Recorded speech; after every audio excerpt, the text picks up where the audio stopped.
Hello dear. Exercise 1.5 के अंदर अब मैं आपको वीडियो सॉल्यूशंस बताने वाला हूं इस एक्सरसाइज के क्वेश्चंस का। और उम्मीद करता हूं कि आपने मेरी बात मानी होगी कि इन क्वेश्चंस को एटलीस्ट 3 या 4 बार ट्राई किया होगा और उसके बाद ही आप अब ये सॉल्यूशन देख रहे हो, और वो भी सिर्फ उन क्वेश्चंस का जो आपसे नहीं निकले। Find the unit digit of 13 factorial. तो भाई 13 फैक्टोरियल होता है 1 इंटू 2 इंटू 3 इंटू 4, ऐसा चलता रहेगा कब तक? 13 तक। तो भाई जब आप ऐसे 13 तक नेचुरल नंबर्स को मल्टीप्लाई करोगे तो यहाँ पर 5 और 2 का मिलन हो जाएगा, और जहाँ पर भी 5 और 2 का मिलन होगा वहाँ पर बन जाएगा एक 10। और जिस भी प्रोडक्ट के अंदर एक 10 बन जाएगा उस प्रोडक्ट का राइट मोस्ट डिजिट पक्का 0 होगा ही होगा। 7 इंटू 10 70, ऐसे करके देख लो। यहाँ पर इसका यूनिट डिजिट क्या हो जाएगा? Option B. ठीक है। Find the last 2 digits of 4 factorial plus 5 factorial plus 6 factorial up to 120 factorial. तो देखो, अब तक हम बात कर रहे थे लास्ट 1 डिजिट की, तो इस क्वेश्चन के अंदर एग्जामिनर ने लास्ट 2 डिजिट पूछ लिए, तो यहाँ पर क्या करेंगे? वैसे आपके एसएससी के अंदर लास्ट 2 डिजिट कभी भी नहीं पूछेगा, लेकिन कभी कुछ कंसेप्चुअल क्वेश्चन में पूछ सकता है। अदरवाइज जो लास्ट डिजिट हम निकालते हैं, जो यूनिट डिजिट निकालते हैं, उसकी सेंस में लास्ट 2 डिजिट वाला अब तक जो कंसेप्ट है एसएससी में नहीं आया है और रिसेंटली आने भी नहीं वाला। ठीक है, तो चलिए भाई देखते हैं। तो अब हम क्या करेंगे, सिर्फ लास्ट डिजिट नहीं लेंगे, लास्ट के 2 डिजिट लेंगे। लेकिन मैंने आपको क्या बताया था कंसेप्ट लेक्चर में, ध्यान से अब सुनो, एक बार उसको रिवाइज करते हैं। भाई 1 इंटू 2 इंटू 3 इंटू 4 इंटू 5, कि 5 फैक्टोरियल के अंदर 5 और 2 आ जाता है, तो एंड में जो डिजिट है वो 0 हो जाता है। 5 फैक्टोरियल का एंड वाला डिजिट पक्का 0 हो जाएगा। और 5 फैक्टोरियल के बाद जितने भी फैक्टोरियल होंगे, मान लो 6 फैक्टोरियल है, तो उसके अंदर भी 5 और 2 तो होंगे ही होंगे, तो वहाँ पर भी यूनिट डिजिट 0 हो जाएगा। मतलब कि 5 फैक्टोरियल और 5 फैक्टोरियल से बड़े जितने भी फैक्टोरियल हैं सबका यूनिट डिजिट 0 है। अब यहाँ पर लास्ट के 2 डिजिट पूछ रहा है एग्जामिनर, तो लास्ट के 2 डिजिट 0 कब होंगे ये हमें देखना है। तो भाई लास्ट के 2 डिजिट 0 होने का मतलब है कि 100 से मल्टीप्लाई करना किसी को। लास्ट का 1 डिजिट 0 होने का मतलब है 10 से मल्टीप्लाई करना। अगर आप 100 से किसी को मल्टीप्लाई करोगे तो 2 डिजिट 0 हो जाएंगे। ठीक है, तो भाई 100 होता क्या है एक बार ये देख लेते हैं। तो 100 होता है 2 की पावर 2 और 5 की पावर 2। तो कौन सा नंबर है जिसके अंदर 2 बार 5 आ जाएगा? अब देखो, 5 फैक्टोरियल के अंदर एक बार तो 5 आ चुका है, तो अब अगली बार 5 कब आता है? 5 के बाद अगली बार 5 कब आता है मेरे भाई? सोचो जरा, कब आता है? यहाँ पर 5 के बाद अगली बार 5 कहाँ आता है? 10 के अंदर। तो भाई 10 फैक्टोरियल से पहले 9 फैक्टोरियल तक हमारे पास सिर्फ एक 5 रहता है। जैसे ही 10 फैक्टोरियल होता है हमारे पास एक और 5 आ जाता है, क्योंकि 10 जो होता है वो 5 इंटू 2 होता है, तो हमारे पास 2 5 हो जाते हैं। और 2 की तो कमी रहती ही नहीं तब तक। देखो 2 2 यहाँ पर पड़े, 1 2 यहाँ पर पड़ा, 1 2 यहाँ पर पड़ा, 3 2 यहाँ पर पड़े। ठीक है, तो कुल मिलाकर हमारे पास 2 5 और 2 10 की गारंटी हो जाती है यहाँ पर। तो 10 फैक्टोरियल पहला ऐसा फैक्टोरियल है जिसके एंड के 2 डिजिट 2 0 होंगे। अगर एग्जामिनर ने एंड के 2 डिजिट के बारे में पूछा है तो हम सिर्फ 9 फैक्टोरियल तक कैलकुलेट करेंगे। ठीक है, उसके बाद तो जो भी फैक्टोरियल है दुनिया में सबके एंड के 2 डिजिट 0 ही होने वाले हैं, क्योंकि 11 फैक्टोरियल क्या होगा? 11 फैक्टोरियल हो जाएगा इंटू 11। जब 10 तक 2 0 आ चुकी हैं तो 11 तक तो आ ही जाएंगे ना, ऑफकोर्स 11 तक तो जो 2 बार 5 और 2 बार 2 आ ही जाएगा। तो चलो भाई, इसका मतलब ये है कि हमें 9 फैक्टोरियल तक चेक करना पड़ेगा लास्ट के 2 डिजिट। तो उसमें तो कोई दिक्कत ही नहीं है। क्यों दिक्कत नहीं है? आपको 7 फैक्टोरियल तक याद करने के लिए तो मैंने खुद बोला है भाई 4 फैक्टोरियल के एंड के 2 डिजिट, या फिर 4 फैक्टोरियल तो पूरा ही 24 है। 5 फैक्टोरियल होता है 120, लेकिन मैं बोलूँगा सिर्फ 20 लिखो। जो 6 फैक्टोरियल होता है वो होता है 720, लेकिन 20 लिखो। जो 7 फैक्टोरियल होता है वो होता है 5040, लेकिन सिर्फ 40 लिखो। 8 फैक्टोरियल पूरा निकालने की ज़रूरत नहीं है। देखो 8 फैक्टोरियल होता क्या है? 8 into 7 into 6 into dot dot dot dot 1। इसको हम लिख सकते हैं 8 इंटू 7 फैक्टोरियल लिख सकते हैं, क्योंकि 8 के बाद पूरा 7 फैक्टोरियल यहाँ पर पड़ा हुआ है। तो भाई अगर आपको 7 फैक्टोरियल के एंड के 2 डिजिट पता हैं तो इसको 8 गुना कर दो, 8 फैक्टोरियल के ही पता लग जाएंगे। 8 चौके 32, 320 यानी कि 20। और अगर आपको 8 फैक्टोरियल के बारे में पता है तो जो 9 फैक्टोरियल है उसको हम ऐसे लिख सकते हैं 9 इंटू 8 फैक्टोरियल। इसके जो 8 फैक्टोरियल के एंड के 2 डिजिट हैं उनको 9 गुना कर दो, 9 फैक्टोरियल के एंड के 2 डिजिट आ जाएंगे तो 9 दूनी 18, 80 हो जाएंगे। तो भाई अब इन सबको जोड़ना है। देखो यूनिट डिजिट पर तो 4 के अलावा सारी जीरो हैं, क्योंकि 5 फैक्टोरियल और उसके बाद हर एक फैक्टोरियल का यूनिट डिजिट जीरो है, तो यहाँ पर तो 4 ही आएगा। तो सिर्फ टेंस प्लेस की टेंशन है हमें। तो देखते हैं हम, देखो 8 और 2 10, यहाँ पर भी जीरो हो गया, हासिल तो लगी है लेकिन यहाँ पर तो जीरो हो गया, तो इसको भूल जाओ। 4 और 2 6 और 2 8 और 2 10, तो 10 और 10 20, यहाँ पर तो जीरो हो ही गया। आगे तो 2 बेशक से कैरी चला गया हो, एंड के 2 डिजिट तो हमें मिल ही गए, क्या होंगे 0 4। तो यहाँ पर आंसर क्या हो गया, ऑप्शन 1। तो ये एक कंसेप्चुअल क्वेश्चन था, बिल्कुल जो चीज़ें मैं आपको बता चुका था उन चीज़ों की नॉलेज से आप इसको कर सकते थे। What will be the unit digit of 7 की पावर 105। तो भाई इसके अंदर हम करते क्या हैं, देखो 7 की पावर 105 का यूनिट डिजिट निकालना है तो जिसकी भी पावर है हम एक बार उसकी साइक्लिसिटी देखते हैं। तो ये जो 7 है ये 2 3 7 8 उस ग्रुप में से है जिन नंबर की साइक्लिसिटी 4 होती है। तो इसकी पावर को मैं 4 से डिवाइड करूंगा और मैं सिर्फ एंड के 2 डिजिट्स को डिवाइड करूंगा 4 से, जब मेरे को 4 से डिवाइड करना है, क्योंकि पूरे नंबर को डिवाइड करने की ज़रूरत नहीं होती। तो यहाँ पर रिमाइंडर आ गया 0 और 5 को 4 से डिवाइड करने पर 1। इसका क्या मतलब है, इसका ये मतलब है कि भाई 7 की पावर 1 का जो भी यूनिट डिजिट होता है वही आंसर हो जाए। अगर रिमाइंडर आ जाता 2 तो इसका मतलब 7 की पावर 2 का जो यूनिट डिजिट है 49 का 9 डिजिट 9, 49 का यूनिट डिजिट 9, वही आंसर हो जाएगा। तो यहाँ पर आंसर हो जाएगा ऑप्शन डी। कंसेप्ट लेक्चर के अंदर बिल्कुल अच्छे से करा रखे मैंने आपको, फिर भी आप यहाँ पर अगर ये देखने आए हो तो भाई साहब आपको सख्त ज़रूरत है कंसेप्ट लेक्चर को रिवाइज करने की, ठीक है। The unit digit of, the unit of, तो यहाँ पर डिजिट आएगा, द यूनिट डिजिट ऑफ इसका। तो भाई नंबर कितना भी बड़ा हो, जब अगर हमें उस नंबर का यूनिट डिजिट निकालना है तो बाकी चीज़ को भूल जाओ, सिर्फ 3 की पावर 167 का यूनिट डिजिट निकालो। और 3 की साइक्लिसिटी है जी 4, 3 जो है 2 3 7 8 वाले ग्रुप में से है, तो मैं इसकी पावर को 4 से डिवाइड करूंगा और यहाँ पर मुझे रिमाइंडर मिल जाएगा जी 3। रिमाइंडर क्या मिला 3।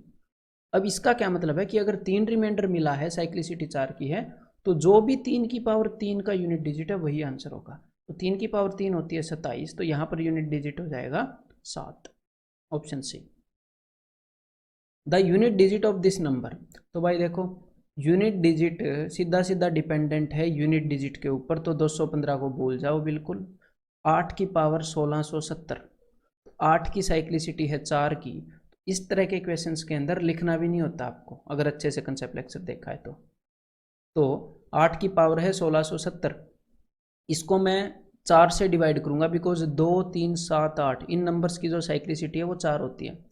इसको सिर्फ 70 को मैं 4 से डिवाइड करूंगा, बिकॉज सिर्फ आखिरी 2 डिजिट को डिवाइड करके पता लग जाएगा कि भाई क्या रिमाइंडर होगा पूरे नंबर को डिवाइड करके। तो भाई यहाँ पर क्या रिमाइंडर होएगा, 17 चौके 68 होता है, तो 2 रिमाइंडर होएगा। इसका क्या मतलब है कि भाई 8 की पावर 2 का जो भी यूनिट डिजिट है वही अपना आंसर है, ठीक है। तो भाई 8 की पावर 2 का यूनिट डिजिट होता है 4, 64 होती है, तो यहाँ पर आंसर हो जाएगा option 2। The unit digit of 9⁻30 plus 7⁻80 is, तो इसका यूनिट डिजिट क्या है। तो भाई 9 जो है 9 उन नंबरों में से है जिनकी साइक्लिसिटी 2 की होती है, मतलब हम ओड और इवन पावर देख के काम चला लेते हैं। तो यहाँ पर 9 की पावर इवन है, और जब भी 9 की पावर इवन होती है तो यूनिट डिजिट होता है जी 1, यानी कि यहाँ पर यूनिट डिजिट होएगा 1 प्लस, और 7 उन नंबरों में से हैं जिनकी साइक्लिसिटी 4 होती है। इसकी पावर को मैं 4 से डिवाइड करूंगा, तो जो रिमाइंडर आया है वो आया है 0। तो इसका क्या मतलब है, इसका मतलब है 0 रिमाइंडर आने पर कि जो भी इसकी साइक्लिसिटी है वो लास्ट वाला रिमाइंडर 0 का मतलब, कई बार स्टूडेंट कंफ्यूज होते हैं। देखो जब रिमाइंडर 1 आएगा मतलब कि 7 की पावर 1 का जो यूनिट डिजिट है वो आंसर है। जब रिमाइंडर 2 आएगा तो मतलब 7 की पावर 2 वाला आंसर है। जब रिमाइंडर 3 आएगा तो मतलब 7 की पावर 3 वाला यूनिट डिजिट आंसर है। और जब रिमाइंडर 0 आएगा तो मतलब जितनी भी साइक्लिसिटी है, यहाँ पर इसकी साइक्लिसिटी 4 है, मतलब 7 की पावर 4 वाला जो भी आएगा वो यूनिट डिजिट है। यहाँ पर यूनिट डिजिट क्या है भाई 1, ठीक है। 7 की पावर 4 क्या होती है, 7 की पावर 2 इंटू 7 की पावर 2 कर दिया मैंने, 7 की पावर 2 में 9 आ रहा है, तो 9 नहीं में 81, यूनिट डिजिट ही चाहिए था तो 1 आ गया। तो यहाँ पर आंसर क्या हो जाएगा 1। इस नंबर का यूनिट डिजिट 1, तो इस पूरे नंबर का, इस पूरी एक्सप्रेशन का यूनिट डिजिट 2, तो answer is option 2। The unit digit of this expression, तो देखो भाई ये जो पहले वाला पोर्शन है इसके अंदर 5 है और 5 की कुछ भी पावर कर लो यूनिट डिजिट आता है 5। दूसरे वाले पोर्शन के अंदर यहाँ पर यूनिट डिजिट की जगह पर 6 है और 6 की कुछ भी पावर कर लो यूनिट डिजिट आता है 6। और यहाँ पर यूनिट डिजिट है जी 3, तो 3 की साइक्लिसिटी है 4 की, 4 के बाद रिपीट होती है 3 का यूनिट डिजिट 4 की पावर्स के बाद, तो 4 से मैं इसको डिवाइड करूँगा, इसकी पावर को, रिमाइंडर आएगा 2, यानी कि 3 की जो दूसरी पावर है उसका यूनिट डिजिट देखना पड़ेगा जो कि है 9। तो इस वाले पोर्शन का यूनिट डिजिट हो जाएगा जी 9। तो पूरे पोर्शन का यूनिट डिजिट क्या हो गया 9 और 6 15 और 5 20, मतलब कि 0। तो answer is option D. The right most digit of this expression is, कोई दिक्कत नहीं है, पहले इसका निकालेंगे फिर इसका निकालेंगे और मल्टीप्लाई कर देंगे। तो यहाँ पर है 3, 3 की साइक्लिसिटी होती है 4 की, तो 4 से इसकी पावर को डिवाइड करेंगे तो रिमाइंडर क्या है 0। और जब भी रिमाइंडर 0 आए उसका मतलब होता है कि जितने की भी साइक्लिसिटी है, यहाँ पर साइक्लिसिटी 4 की है, तो 3 की पावर 4 का जो भी यूनिट डिजिट है वही इस चीज़ का यूनिट डिजिट होगा। तो 3 की पावर 4 होती है 81, वहाँ पर यूनिट डिजिट है जी 1। और 8 की साइक्लिसिटी भी 4 की है, 8 की जो साइक्लिसिटी है, तो इसकी पावर को भी 4 से डिवाइड करते हैं 30 को, तो रिमाइंडर क्या आएगा, रिमाइंडर आ जाएगा जी 2। 8 की पावर 2 का जो भी यूनिट डिजिट होगा, तो 8 की पावर 2 होती है 64, यानी कि 4 आंसर होएगा यहाँ पर। तो 4 इंटू 1 4, तो यहाँ पर यूनिट डिजिट क्या होएगा इस एक्सप्रेशन का, ऑप्शन 3। तो ये भी उसी तरह का क्वेश्चन है जैसे लास्ट वाला क्वेश्चन है। The unit digit in this product, तो देखो भाई 7 की जो साइक्लिसिटी है वो 4 की है, तो इसकी पावर को मैं 4 से डिवाइड करूंगा और देखता हूँ रिमाइंडर क्या आएगा। रिमाइंडर आ रहा है 3, तो 7 की पावर 3 का जो भी यूनिट डिजिट है वही यूनिट डिजिट होगा इसका। तो 7 की पावर 3 होती है 343, तो 3 यूनिट डिजिट। और 6 की कुछ भी पावर कर लो यूनिट डिजिट रहता है 6, और 3 की जो साइक्लिसिटी है वो 4 की है, तो मैं इसकी पावर को 4 से डिवाइड कर रहा हूँ तो रिमाइंडर आया 1। तो 3 की पावर 1 का जो यूनिट डिजिट है वही, यानी कि 3 इसका यूनिट डिजिट होगा। तो इस सारे का यूनिट डिजिट क्या होएगा, 3 6 18 8, 8 3 24 4 होएगा जी, ठीक है। सिर्फ यूनिट डिजिट में ले रहा हूँ, तो आंसर हो गया option D. The last digit of this result, तो कोई दिक्कत नहीं है, यूनिट डिजिट पूछा है तो पहले ऊपर वाले का निकाल लेते हैं। ऊपर वाले में यूनिट डिजिट देखो, सिर्फ यूनिट डिजिट है जी 2, तो 2 की साइक्लिसिटी होती है 4 की, 2 3 7 8, इन चारों नंबर की साइक्लिसिटी 4 की होती है। तो इसकी पावर को 4 से डिवाइड करो, तो यहाँ पर रिमाइंडर 0 आया। रिमाइंडर 0 आने का मतलब है कि जितने की भी साइक्लिसिटी है उतनी ही पावर वाला रिमाइंडर आएगा। तो यहाँ पर साइक्लिसिटी 4 की है 2 की, मतलब कि 2 की पावर 4 का जो भी यूनिट डिजिट होता है वो ऊपर यूनिट डिजिट आएगा। तो 2 की पावर 4 होती है 16, तो यूनिट डिजिट आ गया जी 6। सिर्फ यूनिट डिजिट लेना है। और नीचे नीचे फिर से 2 है यूनिट डिजिट में, तो 2 की पावर 17, तो 2 की साइक्लिसिटी मैंने 4 आपको बताई ही है, तो 4 से इसको डिवाइड करेंगे, रिमाइंडर आ गया 1, है ना। तो इसका मतलब 2 की पावर 1 का जो भी यूनिट डिजिट है वो अपना यूनिट डिजिट होगा जो कि है 2। तो भाई आप बोलोगे 2 3 6 3 आंसर होगा, लेकिन यहाँ पर ऑप्शन में 3 तो है ही नहीं। तो भाई ऐसा भी तो हो सकता है ना कि भाई इससे पहले कोई और नंबर हो और उसको इससे पहले बड़ा सा नंबर है, जो 12 की पावर 84 है, वो हमें पता नहीं कैसा नंबर है भाई, है? लेकिन एंड में 6 है। तो भाई जब आपने इसको अब 2 से डिवाइड कर रहे हो तो ऐसा भी तो हो सकता है 2 दूनी 4, 1 बचा हो, 2 8 16, तो ज़रूरी नहीं है 3 पर जाएगा ये 2 3 6 ना, ये 16 भी हो सकता है पहले एक रिमाइंडर बचा हो, और 2 के केस में एक ही रिमाइंडर बच सकता है और कोई ऑप्शन है भी नहीं। तो भाई या तो 3 होएगा या 8 होएगा, और एग्जामिनर आपको इन दोनों में से एक ही ऑप्शन देगा, और यहाँ पर आंसर क्या हो जाएगा, ऑप्शन 3। अगर एग्जामिनर आपको दोनों ऑप्शन देगा तो ये एसएससी के डोमेन से बाहर हो जाता है। क्यों? क्योंकि एसएससी के अंदर जो सेकंड डिजिट है 10th डिजिट वो नहीं पूछा जाता है। अदरवाइज एग्जैक्ट भी इसको निकाला जा सकता है, कोई बड़ी बात नहीं है, लेकिन वो इररिलेवेंट हो जाएगा। What is the unit digit of, और सिर्फ ये नहीं है कि भाई सेकंड डिजिट पूछना ही एक क्वेश्चन की डिफिकल्टी को बढ़ाना है। ये वाला क्वेश्चन देख लो, बिल्कुल to the point relevant question है, लेकिन बढ़िया लेवल का है। एक बार इसको करने की कोशिश करो, फिर भी डाउट देखने तो आए ही हो। तो देखो कि भाई इसका यूनिट डिजिट क्या होगा। तो यहाँ पर मैं आपको अब एक बात बताना चाहूँगा कि हमारे नंबर सिस्टम में 10 डिजिट हैं, जिनमें से 0, 1, 5 और 6, इनकी जो साइक्लिसिटी मैंने आपको बताई थी, वो मैंने क्या बताई थी कि भाई ये जो है इनकी कुछ भी पावर कर लो, ये सेम ही रहते हैं, सेम ही यूनिट डिजिट देते हैं। तो इसका मतलब इनकी साइक्लिसिटी है 1। ये 1 के बाद रिपीट होते हैं। 1 के बाद रिपीट होने का क्या मतलब है कि 0, 0, 0, 0 ऐसे ही चलते रहते हैं। ठीक है, तो इनमें से मैं एक नंबर उठा लेता हूँ, यहाँ पर मैं आपको कुछ दिखाना चाह रहा हूँ। तो इस ग्रुप का एक नंबर यहाँ पर मैं रिप्रेजेंट कर रहा हूँ जिनकी साइक्लिसिटी 1 है, या फिर ऐसे बोल दूँ जो सेम ही रहते हैं। तो मैंने यहाँ पर नंबर उठा लिया 6, 6, 6, 6, 6, 6, 6। इनकी ये वाली सीरीज बनेगी ना इन वाले नंबर की। दूसरे जो नंबर हैं अपने नंबर सिस्टम में वो हैं 4 और 9, इनकी साइक्लिसिटी 2 की है। तो इनका जो यूनिट डिजिट है वो कैसे वेरी करता है 4 और 9 वाले ग्रुप का, 4, 6, 4, 6, 4, 6 ऐसे। ठीक है, और जो तीसरा नंबर है 2, 3, 7, 8 वाला, उनकी साइक्लिसिटी 4 की है। मतलब इनका जो यूनिट डिजिट है 2, 3, 7, 8 वाले ग्रुप का, इनका यूनिट डिजिट हर एक 4 के बाद रिपीट करता है, इनकी हर एक चौथी पावर के बाद। तो मैं यहाँ पर 2 ले लेता हूँ, तो 2 वाला क्या होएगा 2, 4, 8, 6, 2, 4, 8, 6। अब मेरी बात को ध्यान से सुनिएगा, देखो 2, 4, 8, 6 ये हो गया, 2, 4, 8, 6 ये हो गया, 4, 6, 4, 6 इसका भी मैंने 4 का पेयर बना लिया, इसका भी। ठीक है, मैं सबका 4, 4 का पेयर बना रहा हूँ जानबूझ के। क्यों बना रहा हूँ, देखो कि ये है पहला नंबर, पहली पावर वाला यूनिट डिजिट, ये दूसरी वाला, ये तीसरी वाला, ये चौथी वाला, ये 5वीं, 6ठी, 7वीं, 8वीं।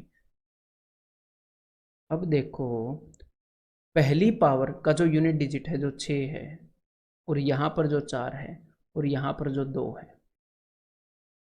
5वीं पावर का एग्जैक्टली वही होएगा। यहाँ पर 6 है, यहाँ पर 4 है, यहाँ पर 2 है। देखो 2 और 2, 4 और 4, 6 और 6। फिर आपको लगेगा कि भाई हाँ इसकी साइक्लिसिटी तो 4 की है 2, 3, 7, 8 वाले की है, इसका तो हमें ऐसा पता ही था। लेकिन इसके साथ मैं ऐसा क्यों बोल रहा हूँ, देखो जो 1 और 2 ये जो हैं, 1 और 2 ये 4 के फैक्टर हैं, 4 के फैक्टर हैं। 2 और 1 4 को डिवाइड करते हैं। तो अब मेरी बात को ध्यान से सुनिएगा कि जो चीज़ हर एक स्टेप के बाद रिपीट होती है, हर एक नंबर के बाद रिपीट होती है, तो 4 के बाद तो वो रिपीट होएगी ही होएगी ना, जो हर एक स्टेप पर। मतलब मैं उसके 4, 4 के पेयर तो बना ही सकता हूँ कि भाई 4 के बाद रिपीट हो रही है। और जो चीज़ हर एक ऐसे 2 के जो जोड़े बना रही है ऐसे, उसको भी मैं बोल सकता हूँ कि भाई 4 के बाद तो रिपीट हो ही रही है। ठीक है, तो अल्टीमेटली मैं कहना क्या चाहता हूँ, एक और फैक्ट मैं आपके सामने बोलना चाहूँगा कि अब बात को ध्यान से सुनो कि हर एक नंबर की साइक्लिसिटी, ये यूनिट डिजिट वाली हर एक नंबर की साइक्लिसिटी आप 4 मान सकते हो, उसमें कोई दिक्कत नहीं है। क्योंकि 4, 2 और 1 ये तीनों 4 के फैक्टर हैं। तो फिर मैंने आपको ये पहले क्यों नहीं बताया कि हर एक की 4 मान सकते हो। मैंने पहले ये क्यों कहा कि ये सेम रहते हैं, इनकी 2 की है, क्योंकि इनको ऐसे करना ईजी है, इसलिए कहा। बिना वजह पचड़े में पड़ोगे हैं। अब तक तो आपको समझ क्लियर हो गई होगी, स्टेज तक आ गए हो तो। ठीक है, तो अब समझ लो कि हर एक नंबर की साइक्लिसिटी मैं 4 मान सकता हूँ, कंसेप्चुअली मैथमेटिकली मान सकता हूँ, कोई दिक्कत नहीं है। और एग्जामिनर ने उसी चीज़ का फ़ायदा उठाया। कैसे, अब इस क्वेश्चन को देखते हैं। देखो भाई 1 की पावर उसने 5 ले ली, ठीक है, तो इसकी वैसे तो 1 की कुछ भी पावर कर दो, यूनिट डिजिट 1 ही रहेगा। लेकिन मैं आपको समझाना चाह रहा हूँ, 1 की साइक्लिसिटी 1, 2, 3, 4 सबकी साइक्लिसिटी आप एक बार 4 मान लो, और हम मान सकते हैं मैथमेटिकली। तो इसकी पावर को मैं 4 से डिवाइड करूंगा तो रिमाइंडर क्या आएगा 1। तो यूनिट डिजिट क्या हो गया 1 की पावर 1। इसकी पावर को 4 से डिवाइड करूंगा तो रिमाइंडर क्या आएगा 1। तो यूनिट डिजिट क्या हो गया 2 की पावर 1। आगे इसकी पावर को 4 से डिवाइड करूंगा, क्योंकि मैं हर एक नंबर की साइक्लिसिटी 4 मान सकता हूँ। यहाँ पर भी रिमाइंडर आया 1। तो कुल मिलाकर एग्जामिनर ने क्या किया, क्योंकि हर एक नंबर की जो यूनिट डिजिट है हर एक नंबर की, वो चौथी पावर के बाद पक्का रिपीट होती है। कुछ की उससे पहले भी हो जाती है, लेकिन चौथी के बाद वो रिपीट होती ही होती है। तो उसने इसी कंसेप्ट को यूज कर लिया, मतलब कि 1 की पावर 5 प्लस 2 की पावर 5 प्लस 3 की पावर 5, 20 की पावर 5 तक जो यूनिट डिजिट होएगा वही यूनिट डिजिट इनकी पावर 1 ले लोगे तो होएगा, और वही यूनिट डिजिट अगर कल को वो आपको ऐसे दे दे कि 4 दूनी 8 प्लस 1 9, 1 की पावर 9 प्लस 2 की पावर 9 प्लस 3 की पावर 9, तो ये मत सोचना उसने आउट ऑफ डोमेन दे दिया, आपकी रेंज से बाहर दे दिया कि ये तो सिलेबस में नहीं है। नहीं, उसी कंसेप्ट को वो यूज़ कर रहा है। और इसकी जगह वो आपको ऐसे भी दे सकता है कि भाई थोड़ा सा बड़ा नंबर दे दे, 109 दे दे, 1 की पावर 109। ठीक है, तो बिल्कुल कंसेप्चुअल क्वेश्चन है। तो यहाँ पर अब मैं आपको क्या कहना चाह रहा हूँ कि 1 की पावर 5 का यूनिट डिजिट और 1 की पावर 1 का यूनिट डिजिट सेम होता है, या फिर कि 1 की पावर 5 का यूनिट डिजिट 1 है, 2 की पावर 5 का यूनिट डिजिट 2 है, क्योंकि 4 4 के बाद रिपीट हो रहा है, 3 की पावर 5 का 3 है, 4 की पावर 5 का यूनिट डिजिट हम 4 लिख सकते हैं और 4 ही है, और 5 की पावर 5 का यूनिट डिजिट 5 है। तो कुल मिलाकर अब तक तो आप समझ गए होंगे कि हमें सारे यूनिट डिजिट मिले ही हुए हैं 20 तक। तो अब हमने करना क्या है भाई, इसका यूनिट डिजिट बताना है। तो भाई 1 से 20 तक का यूनिट डिजिट तो सिंपल सी बात है, n इंटू एन प्लस 1/2, ये फॉर्मूला आप लगा सकते हो, पहले n नेचुरल नंबर्स का सम। तो 20 इंटू 20 प्लस 1 21 n प्लस 1/2, तो 2 2.5 10, तो यहाँ पर इन सब का सम है जी 210, और यूनिट डिजिट क्या आ जाएगा 0, यानी कि आंसर क्या आ गया ऑप्शन ए। समझ में आ गई बात। अब ये वाला और ट्राई कर लो, अगर डाउट देखने आए ही हो तो एक बार फिर ट्राई कर लो जरा। Let n be an integer such that the last digit of 13 raise to power n is 9, मतलब कि 13 की पावर n का जो यूनिट डिजिट है वो 9 है। तो भाई 13 की तो कोई मतलब बनता ही नहीं, यहाँ पर सिर्फ फर्क पड़ेगा यूनिट डिजिट पर 3 का। तो अब मैं ये देख लेता हूँ कि भाई 3 की पावर्स की साइक्लिसिटी 4 है, ये तो मुझे याद ही है, आपको बता रखा है मैंने 2 3 7 8। तो देखो 3 की पावर पहली पावर पर यूनिट डिजिट जो है वो है 3, 3 की दूसरी पावर पर यूनिट डिजिट 9, 3 की तीसरी पावर पर यूनिट डिजिट 7, 3 की चौथी पावर पर यूनिट डिजिट 1, और उसके बाद ये रिपीट होते हैं 3 9 7 1, 3 9 7 1। और यहाँ पर एग्जामिनर बोल रहा है कि 3 की ऐसी पावर की गई कि यूनिट डिजिट 9 आया, यानी कि इसका मतलब क्या है, इसका मतलब है कि भाई इस पावर को 4 से डिवाइड करने पर जो रिमाइंडर है वो 2 आ रहा है, क्योंकि 3 की दूसरी पावर पर 9 आता है यूनिट डिजिट। तो इसकी पावर है, हमें नहीं पता कौन सी है, पर एक बात की गारंटी हो गई कि इसकी पावर को 4 से डिवाइड करते हैं तो रिमाइंडर आ रहा है 2। ठीक है, 4k प्लस 2 इस फॉर्म में ये नंबर है, जो भी ये अपना नंबर है n, ये 4k प्लस 2, यानी कि एक ऐसा नंबर है जो 4 से तो डिवाइड नहीं होता, क्योंकि 4 से डिवाइड करने पर 2 रिमाइंडर देता है, लेकिन देखो 4 से कुछ पोर्शन डिवाइड होता है, उसके अंदर 2 ऐड हो रहा है, यानी कि ये इवन नंबर है। देखो ये भी इवन नंबर है 4k, ये भी, तो ये नंबर एक इवन नंबर है जो भी अपना नंबर है। और ये ऐसा नंबर है कि मान लो सबसे पहले ये नंबर कहाँ पर आएगा, दूसरी पावर, फिर उसके बाद छठी power 6, 3 raise to power 5, 3 raise to power 6, है ना, 4 से डिवाइड करने पर 2 रिमाइंडर आ रहा है, तो 4k प्लस 2 की फॉर्म में है। अब एग्जामिनर ने क्या क्या पूछा है कि then which of the following can not be true, कौन सा सच नहीं हो सकता, ये उसने पूछा है, मतलब कौन सी चीज़ पक्का झूठ है, वो सच हो ही नहीं सकती। तो चलो भाई करते हैं। देखो n इज इवन, तो भाई ये तो देखो पक्का सच है, n इवन तो होगा ही होगा, ये अपना आंसर नहीं है, ये तो पक्का सच है ना। n इज डिविजिबल बाई 3, देखते हैं ये सच हो सकता है कि नहीं, भाई ये तो सच हो सकता है, देखो हो सकता है, 6 जो है उसको 4 से डिवाइड करने पर 2 रिमाइंडर आ रहा है, और ये 3 से भी डिविजिबल है, तो ये हो सकता है। एग्जामिनर ने क्या पूछा है, कौन सा नहीं हो सकता, ये भी आंसर नहीं है। अब ये वाला देखो, अब एग्जामिनर पूछ रहा है कि n gives 3 remainder when divided by 6, कि भाई ये जो n है इसको 6 से डिवाइड करने पर 3 रिमाइंडर आता है। तो भाई दुनिया में कोई भी ऐसा नंबर नहीं है इवन, किसी भी इवन नंबर को 6 से डिवाइड करोगे तो 3 रिमाइंडर नहीं आएगा भाई साहब। क्यों नहीं आएगा, देखो जो नंबर 6 से डिवाइड होकर 3 रिमाइंडर देगा वो 6k प्लस 3, ऐसे लिख सकते हैं, 6 से डिवाइड होकर 3 रिमाइंडर देगा, तो ये नंबर क्या है, इस नंबर का ये वाला पोर्शन तो इवन है क्योंकि 6 इंटू के है, तो ये वाला पोर्शन तो ओड है ना, तो इवन प्लस ओड, ये वाला नंबर ओड आएगा। जो भी नंबर 6 से डिवाइड होकर 3 रिमाइंडर देगा वो पक्का ओड होगा, लेकिन अपना जो नंबर है n वो बेचारा इवन है, तो ये बिल्कुल भी ट्रू नहीं हो सकता। तो यहाँ पर आंसर क्या है? ऑप्शन 3। कंसेप्चुअल क्वेश्चन था ये। तो अब मैं आपको मिलने वाला हूँ अगले बहुत ही इंटरेस्टिंग और बहुत ही इंपॉर्टेंट चैप्टर के अंदर, कंसेप्ट लेक्चर 8 में।